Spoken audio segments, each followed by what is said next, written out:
que chacun de nous comprenne que on doit planifier notre croissance. On doit planifier notre réussite. On doit y travailler. On doit avoir une vision. On doit penser à ça et puis travailler pour pouvoir l'atteindre. Mes frères, mes soeurs, on n'a qu'une seule vie.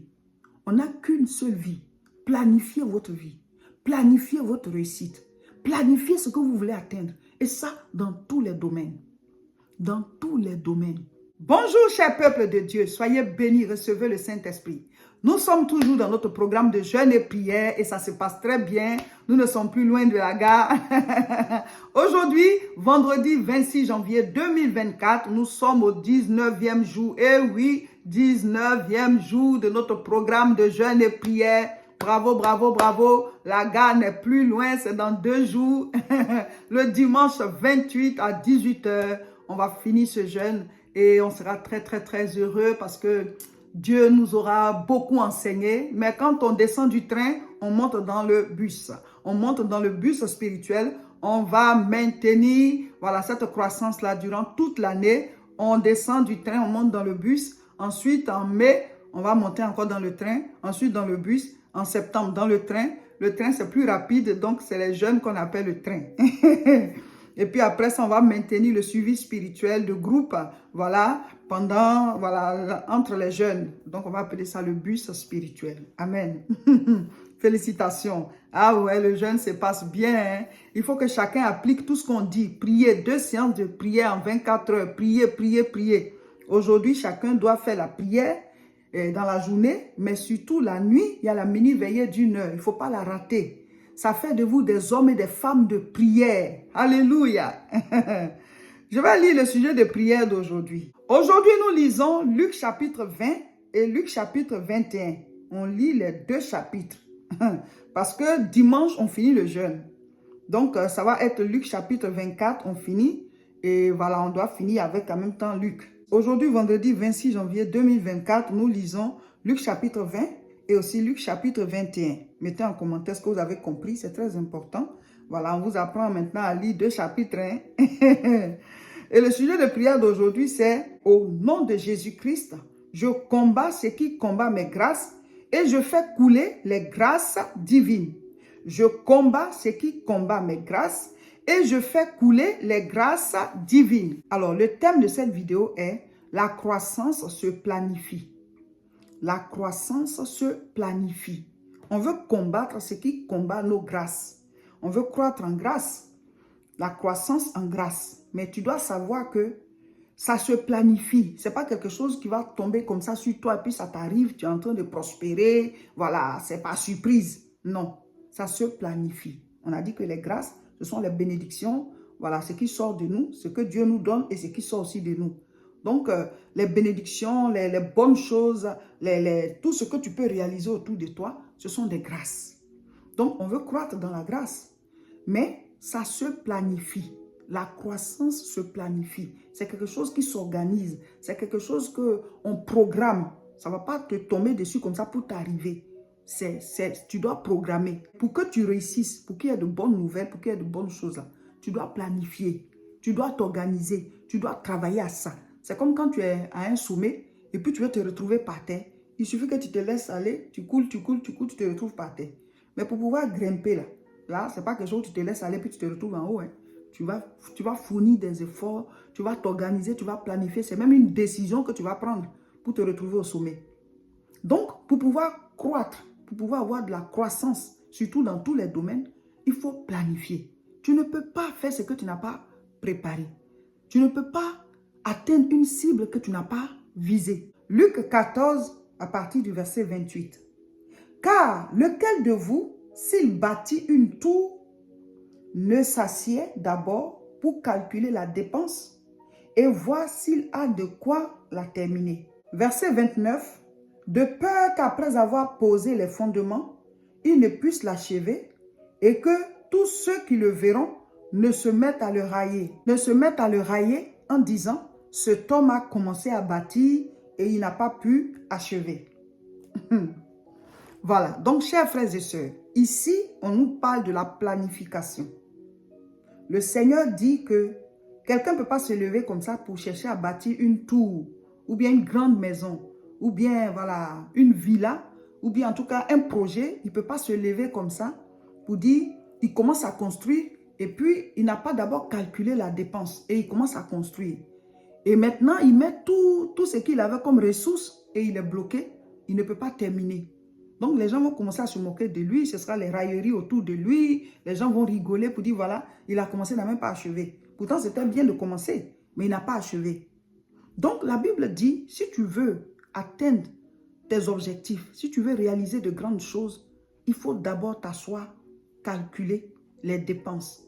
Les dépenses, ce n'est pas forcément l'argent, mais ça peut être aussi les dépenses en énergie, en force, en travail, en formation, en prière. Tu dois calculer les dépenses de ce que tu veux atteindre. Dieu a donné la terre aux hommes. Psaume 115, verset 16. Les cieux sont les cieux de l'Éternel, et il a donné la terre aux fils des hommes. Il a donné la terre aux fils de l'homme. Ça dit quoi? Dieu, c'est pour lui les cieux. C'est lui qui a créé toutes choses. Hein? Mais les cieux, c'est plusieurs ciels qu'on appelle les cieux. L'univers, tout appartient à Dieu. Mais il a donné la terre aux hommes. C'est sur la terre là. C'est ça qui est pour nous. C'est le règne des humains ici. Donc, il appelle tous les hommes à prospérer. Il appelle tous les hommes à conquérir des territoires. Il appelle tous les hommes à devenir riches. Parce qu'il nous a donné la terre. Il faut comprendre ça. Toi, Dieu t'a donné la terre, tu es au restreint. Dieu t'a donné la terre, même dans ta tête, là, c'est bloqué. Tu n'as même pas une grande vision. Alors que même les rêves, on ne les achète pas. Mais toi-même, en matière de rêve, là, tu rêves petit, alors qu'on n'achète pas les rêves. Les visions, on ne les achète pas. Mais toi, ta vision même, elle est petite. Tu veux tout faire en petit. Parce que dans ta tête, là-bas, tu penses que tu ne peux pas faire. Dans ta tête, tu penses que Dieu ne t'a pas aussi créé pour que tu prospères. Il ne t'a pas créé pour que tu sois quelqu'un de grand. Donc, même dans les rêves, tu rêves limité. Tu as une petite vision, alors que ça ne s'achète pas. Alors que c'est en fonction de tes rêves, en fonction de tes visions, que tu vas pouvoir aller loin. Ou tu n'étais pas projeté là, tu ne vas même pas travailler à y arriver. Tu n'as même pas pensé à ça, tu ne peux pas le faire. Donc la Bible dit, il faut s'asseoir et penser. Il faut s'asseoir et puis planifier. D'abord, qu'est-ce que tu veux atteindre? Il dit, si quelqu'un veut bâtir une tour, ça veut dire que tu veux atteindre quelque chose de grand. Tu as un grand projet, tu as une grande vision, tu as une grande destinée. Mais personne ne va venir te faire accomplir ça. Toi-même, tu dois te lever et puis dire, bon, qu'est-ce que je dois faire? Qu'est-ce que je vais atteindre? Comment est-ce que je dois m'organiser? Et tu te lèves pour le faire. Donc, planifie. La croissance se planifie. La réussite se planifie. Et on commence étape par étape. Quelle que soit la distance que tu veux parcourir, tu dois commencer d'abord par les premiers pas pour pouvoir atteindre cette distance-là. Donc, quelqu'un ne va pas venir te faire réussir à ta place. C'est à toi de planifier ta réussite et d'y travailler. Tu ne peux pas obtenir quelque chose pour laquelle tu n'as pas travaillé. Il dit, cherchez, vous trouverez. Tu ne peux pas trouver quelque chose que tu n'as pas cherché. Frappez, l'on vous ouvrira. On ne peut pas t'ouvrir une porte à laquelle tu n'as pas frappé. Et quand tu cherches, tu ne trouveras que ce que tu as cherché. Donc, tu dois réfléchir sur ce que tu cherches. Et y mettre toutes tes forces. Comme ça, le jour que tu as trouvé là, tu sais que tu as trouvé ce que tu cherchais. Mais si tu n'es même pas sûr de ce que tu es en train de chercher, ou alors tu cherches juste des choses inutiles, le jour où tu as trouvé, hein, mais c'est inutile. Tout ce que tu veux bâtir, en commençant par toi-même ta vie, qu'est-ce que tu veux devenir? À la fin de ta vie, tu veux qu'on dise quoi? Qu'est-ce que tu auras laissé sur la terre? Tu dois planifier ça. Qu'est-ce que je vais réaliser pour le royaume des cieux là-bas? Il dit, amassez-vous des trésors dans le royaume des cieux. Ce qu'on va réaliser sur la terre, un jour on va laisser. On réalise, hein? On n'a pas dit de ne pas réaliser, mais on va laisser. Mais là-bas, j'aurai quoi comme récompense? On est sauvé par la foi en Jésus-Christ. Tu crois en Jésus, tu es sauvé. Jean chapitre 3, verset 16. Car Dieu a tant aimé le monde qu'il a donné son Fils unique afin que quiconque croit en lui ne périsse point, mais qu'il ait la vie éternelle. Donc, ton salut là, c'est comme une tour que tu veux bâtir. Il faut qu'à la fin de ma vie sur cette terre, que je sois sauvé. Donc d'abord, j'accepte Jésus-Christ parce que c'est le salut. C'est le salut par Jésus-Christ qui te donne accès au royaume des cieux. Il pardonne nos péchés parce qu'il est mort à notre place. Ensuite, je me suis donné au Seigneur. Mais il faut que j'ai des couronnes au ciel. Il faut que j'ai des récompenses au ciel. Et les récompenses au ciel, c'est par rapport à l'œuvre que j'aurais faite, au soutien que j'aurais apporté à l'œuvre de Dieu, à comment j'aurais participé au gain des âmes. Parce que c'est ça qui coûte plus cher à Dieu. Alléluia. Amassez-vous des trésors dans le royaume des cieux. Donc, tu dois planifier ton salut. Tu dois planifier la nouvelle Jérusalem. Tu dois planifier les noces de l'agneau à l'avènement du Seigneur quand on sera récompensé. Tu dois planifier ça. Et tu t'organises. Il faut que je travaille à mon salut. Ta vie de famille, ceux-là que Dieu t'a confiés, ta maison, tu dois t'occuper d'eux. Comment est-ce que je fais avec tel enfant, avec telle personne qui est chez moi? Parce que de moi doivent découler les grâces de Dieu. La croissance, tu dois planifier ça. Maintenant, dans ton travail, si tu travailles, tu as un emploi, ou alors tu fais des affaires, ou bien tu es commerçant, tu es commerçante, en tout cas, tu as quelque chose qui te génère des revenus. Il faut guetter des niveaux. Tu ne vas peut-être pas les atteindre tout d'un coup, mais tu vas planifier. Alors, qu'est-ce que je vais atteindre comme objectif? Qu'est-ce que je veux réaliser? Quel chiffre d'affaires je veux faire, je vais avoir? Quel chiffre d'affaires je vais avoir? Quel marché je veux avoir? Qu'est-ce que je veux réaliser? Voilà, tu dois fixer l'objectif et il faut rêver grand. Le rêve, on n'achète pas. Mais il y en a là, ils rêvent petit comme ça. Pourtant, on n'achète pas. On n'achète pas. Il faut rêver grand. Le fait de rêver grand, ça te permet de poser de grands actes. On dit, il faut viser le soleil. Vise le soleil, au moins si tu n'as pas atteint le soleil, tu peux attraper la lune. Mais toi, tu es en train de viser ton plafond ici. Là. Tu ne vas même pas te lever du tout. Hein. Donc, les rêves, on ne les achète pas. Les visions, on ne les achète pas. Mais là encore, vous êtes au restreint. C'est quoi le problème? Il faut rêver grand. Je veux faire de grandes choses. Et il faut te donner les moyens de le faire. On dit, il faut planifier. Donc, voici ce que je vais atteindre comme objectif. Et tu divises ça en sous-objectifs. Et tu écris les actes à poser. Et tu les poses. Maintenant, sur le chemin, ce ne sera pas simple. Il y aura des combats, il y aura des oppositions. Mais souvent, quand c'est dur, on laisse tomber. Alors qu'il y a le temps où tu vas être rodé. Tu es dans l'école de la vie. Tu es dans l'école de ton business. Avant de pouvoir être fort, tu vas être rodé. Et l'expérience coûte cher. C'est pour ça que souvent, quand on veut embaucher les gens, on dit telle année d'expérience. Parce que l'expérience coûte cher. Donc, souvent, quand tu fais et puis ça ne marche pas, toi, tu veux laisser tomber, tu te dis que ça n'a pas marché. Alors que ce temps-là, tu as acquis de l'expérience. Ça t'a rodé. Il fallait que tu passes par là. Dis-moi amen. Donc, ce n'est pas parce que c'est dur que tu dois laisser tomber. Tu dois te réorganiser et faire mieux. Donc, au fur et à mesure, tu peux avoir des difficultés, mais au fur et à mesure, ça va se ramollir. Vous voyez, quand on prend une pioche, et puis on tape sur la terre, ça saute. Parce que le dessus est dur. Mais tu dois encore taper. Ça va sauter plusieurs fois. À un certain moment, ça commence à faire un trou. Tu tapes. Au fur et à mesure que tu vas continuer de taper, ça se ramollit.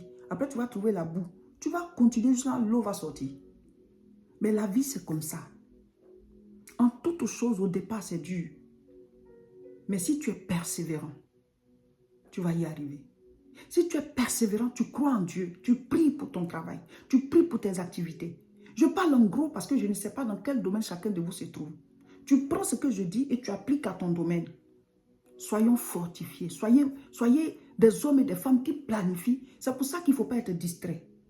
La Bible dit dans Ecclésiaste chapitre 3, verset 1, il y a un temps pour tout sous les cieux. Il faut que tu saches que tout le temps que Dieu te donne là, il y a un temps pour chaque chose dans tout le temps qu'il t'a donné. Maintenant, si toi, tu prends tout ce temps-là pour mettre dans la distraction, tu seras surpris après parce qu'il y aura des domaines que tu n'auras pas pu, voilà, des choses que il y aura des choses que tu n'auras pas pu réaliser. Et tu vas dire, mais ça, moi, j'aurais dû faire ça, je suis en retard. Mais parce que ce temps-là, tu l'avais utilisé pour t'amuser.